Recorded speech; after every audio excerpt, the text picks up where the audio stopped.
We've been talking about the sabbatical years. We've been showing you that they come every 7th year. We've demonstrated that to you. It's in our book, 2016, Remembering the Sabbatical Year 2016. But one of the things we don't really emphasize and we don't really mention too often, and we need to talk about it more, is the third tithe year. So if we go to Deuteronomy 14 and we look in verse 27 to 29, Deuteronomy 14, 27 to 29.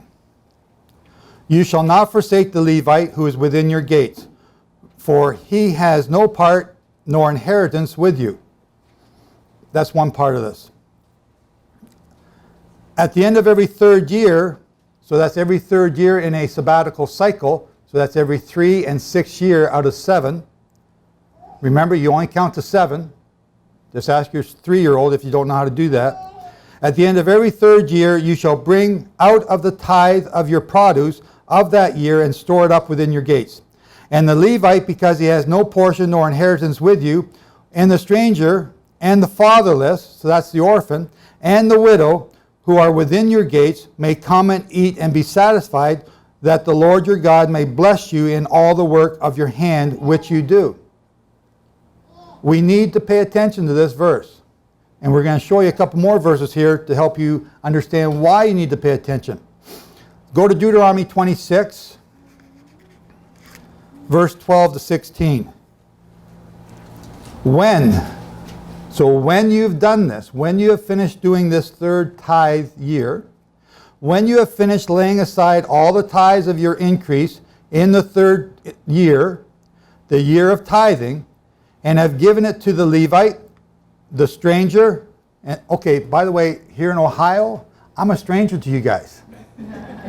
Oh, but this isn't a third tithe year, so.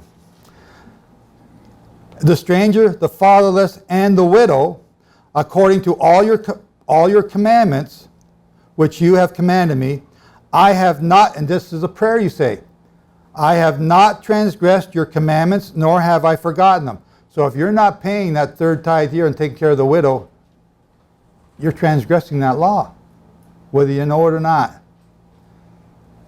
I have not eaten any of it when in mourning, nor have I removed any of it for an unclean use, nor given any of it for the dead. I have obeyed the voice of the Lord my God, and have done according to all that you have commanded me. Look down from your holy habitation, from heaven, and bless your people. Bless your people. You are not only, but this is a blessing you can get on Israel when you obey this commandment. It's a simple commandment. Bless your people, Israel, and the land, remember we're talking about sabbatical cycles here, the land rest, and the land which you have given us. What's to happen in the 6th year of a sabbatical cycle? A double portion. So when in the 6th year you're giving your third year tithe, every third year, you're asking for the land to be blessed, so you're getting a double portion so you can take care of the widow and have enough to take care of your family during the sabbatical year. But if you don't do that, what are you looking for a double portion for? Just as you swore to our fathers. So this is a promise Jehovah's made to our ancestors. And a land flowing of milk and honey. Oh, let's do it. Let's go to Psalms 146. Psalm 146, verse 9. The Lord, so now pay attention. What if we don't do this? The Lord watches over the strangers. He relieves the fatherless and the widow. Our Father, Jehovah, is the guardian of the widows and the orphans now. They've lost their husband, their protector, their leader. Jehovah's going to take that position, and he's going to stand up and fight for them. So if you're hurting a widow and an orphan, you're in big doo-doo with God. You don't want to do that. Proverbs 15:25. The Lord will destroy the house of the proud, but he will establish the boundary of the widow. He's looking after them. Let's go to Exodus 22, verse 21 to 24. Exodus 22, 21 to 24. You shall neither mistreat a stranger nor oppress him, for you were strangers in the land of Egypt. You shall not afflict any widow. You shall not afflict any widow, fatherless child, or fatherless child. If you afflict them in any way, if you inflict them in any way, and they cry at me, I will surely hear their cry.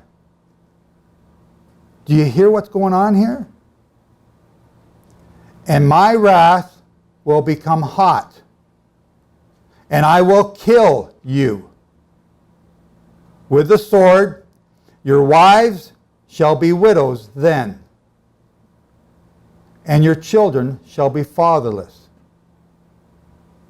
Do you hear what Jehovah's saying to you?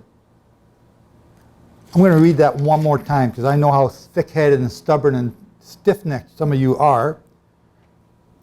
If, verse 23, if you afflict them in any way, and they cry at you, and they cry at all to me, I will surely hear their cry, and my wrath will become hot, and I will kill you with the sword, and your wife will then be a widow, and your children will then be orphans. Think what he's saying. So you're commanded to keep this third tithe year, in the third and sixth year of a sabbatical cycle. Keep it. Last verse, Deuteronomy 27, verse 19. Deuteronomy 27, verse 19. Cursed is the one who perverts the justice due to the stranger, the fatherless, and the widow. Cursed is the person who perverts the justice that is due the stranger, the fatherless, and the widow. I want you folks to think about that during this third tithe year. This third tithe year begins at Aviv 2015. The sabbatical year begins at Aviv 2016. That's 1 year you're to take your third tithe, right? Your first tithe was for the temple. We don't have a temple. Your first tithe was also for the Levite to service that temple. We don't have that, so don't worry about that just yet. I'm not a big stinker about that, and you're not tithing to me. Your second tithe is for you to go and keep the feast. We all keep that one, but you neglect the third one. And you wonder why you're having problems. So, here are some ladies that are going to talk to you about what it's like to receive the third tithe and what it meant to them when they received it. Consider these verses and think about them. Shalom. I would just like to express my appreciation to Brother Joe Dumond for all that the Father's entrusted him to, that he has been so willing to share with us on the prophecies of Abraham and the 2300 days of hell, the blood moons, things that are so critical to our survival, I think, in the coming days, and knowledge that we've never been taught in a church or Hebraic Roots movement, but things that the Father's put on his heart and he has shared with us. It blows your mind to think of all that's coming and all that we've learned, but I want to thank him for a great weekend of instruction and learning. He specifically mentioned to everyone about the third tithe in a sabbatical year. I have been a recipient of that since my husband recently passed away, and that is such an awesome blessing. And I just appreciate that, him bringing that out to encourage people that it is important to take care of the widows and the orphans.